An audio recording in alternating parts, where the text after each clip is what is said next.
since 1910, when the ecumenical movement brought together the first conversation around mission.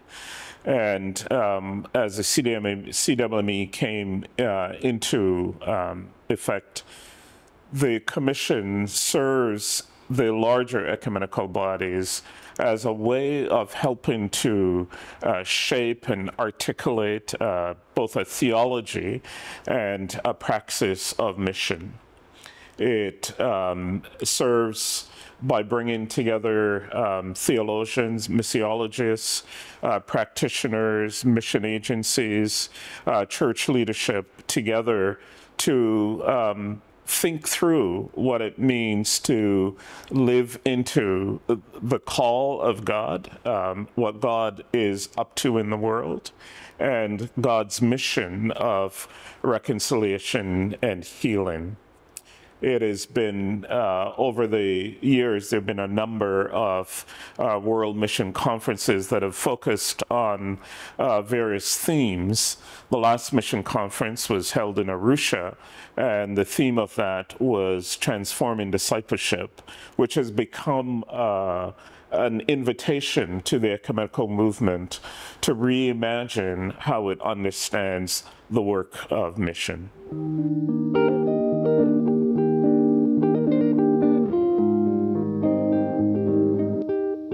So as moderator, part of my role is to work closely with the program executive and to ensure that the vision of the commission in terms of what it's trying to accomplish is being facilitated. Second part of my role is to work with the commission to ensure that the commission are participating, engaging, keeping clear in terms of our vision, our sense of what the contribution of the mission agencies, the contribution of the ecumenical movement is, and also to represent the commission within the larger body of the Secretariat of the World Council of Churches to ensure that the mission agenda is kept clear and focused in the work of the Commission.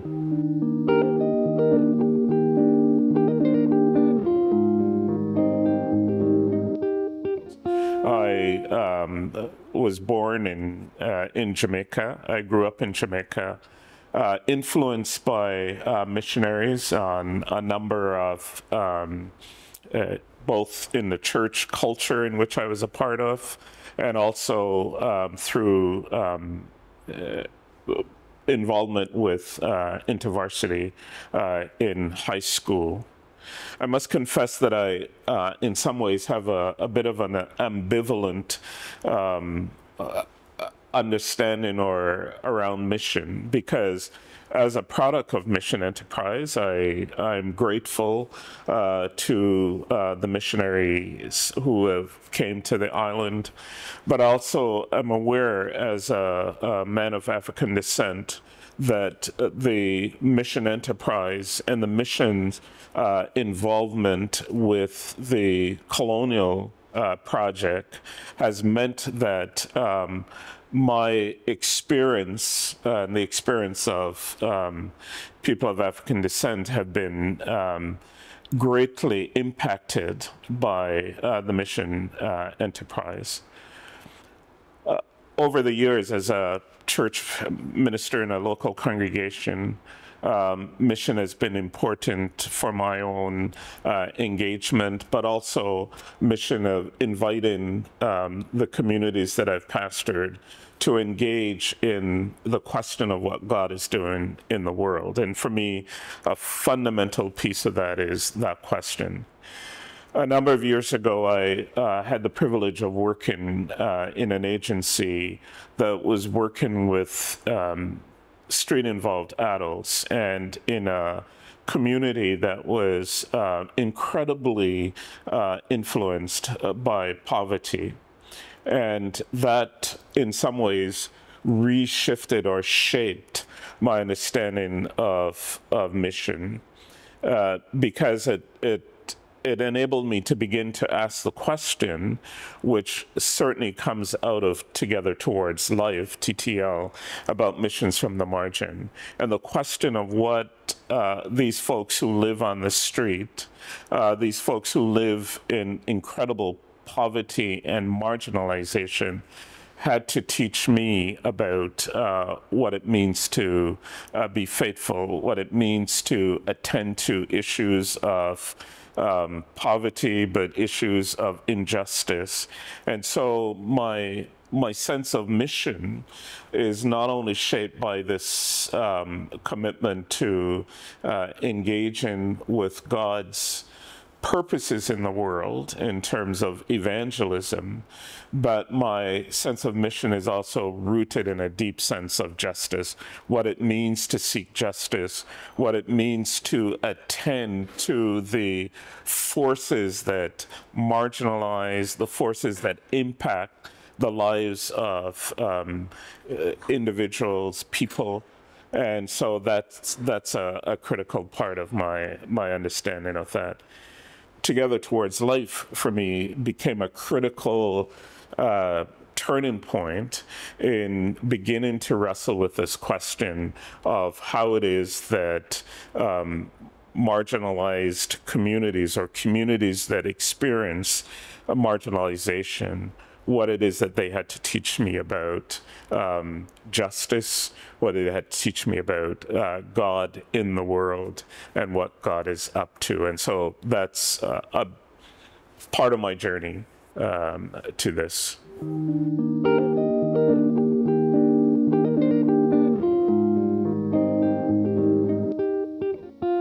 So for me, a critical piece of the Commission's work is the Together Towards Life. And Together Towards Life, which was adopted by the Assembly in Busan in 2013, was a significantly new articulation of the Church's understanding of mission. As part of that process, we were tasked, or the previous commission was tasked, with helping the ecumenical movement understand what it meant when the articulation of mission from the margin. And for a number of years, I think we got into this conversation about who is margin, who is center. And that became a significant kind of challenge and conversation in the life of the ecumenical movement. I think the invitation, the word from the General Secretary, was a reminder to us of the need to then pull, or how do we bring those pieces together, the transforming discipleship, the work around decolonizing, and the work for mission from the margin, to in some ways both deepen and articulate a kind of a new way forward in this new time in which we find ourselves. And so I heard it as an invitation and a reminder that it's not about status quo, but it's about our continued deepening of the work. The CWME meeting in Nairobi was quite profound. It was important for us to be in the African context again, particularly because the Arusha Mission Conference was intended to be an African conference. So it was important for us to reconnect with that space. It was also an opportunity for us to begin to reimagine how we may do our work together, to think about the contextual realities of the work of mission, and to go deep in a particular context, which then begins to frame a way of engagement. was the first time the commission met face to face. The meeting allowed us to build community, which was quite profound and transformative as we began, and to solidify the themes of this commission for the next 7 to 8 years.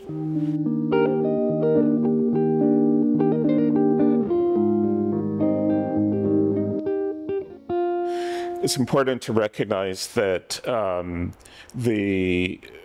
our theme was mission as counter-creation, and the recognizing and the engagement that the call of God, the gospel of God, is about creating a new alternative.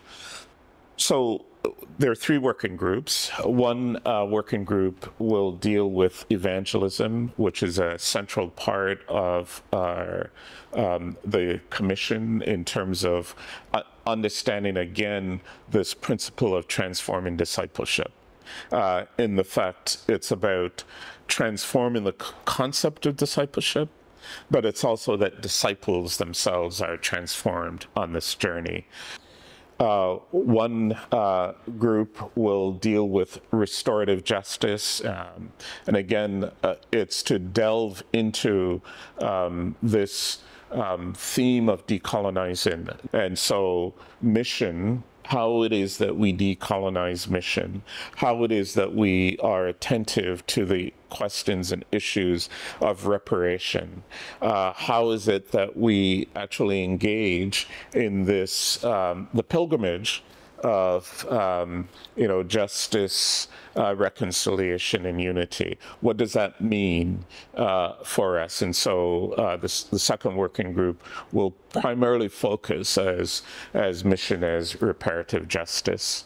And the third working group will deal with praxis and spirituality, and will bring together the Ecumenical Indigenous Peoples Network, EDAN, the Ecumenical Disability Network, and begin to think through what it means for our life as we be attentive to the voices of folks who experience marginalization, and certainly the Indigenous peoples and the people with disability are one of those places.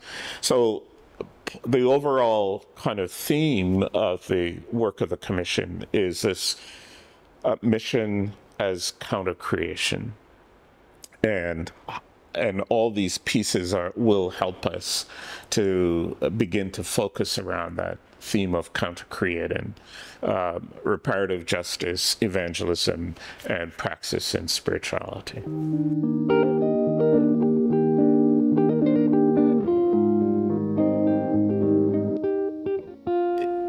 An important piece for me, and a theme that I've kind of lifted up, is that part of the work of the commission, this commission for the next 7 to 8 years, is to kind of move us from simply a place of mission theology to mission praxis.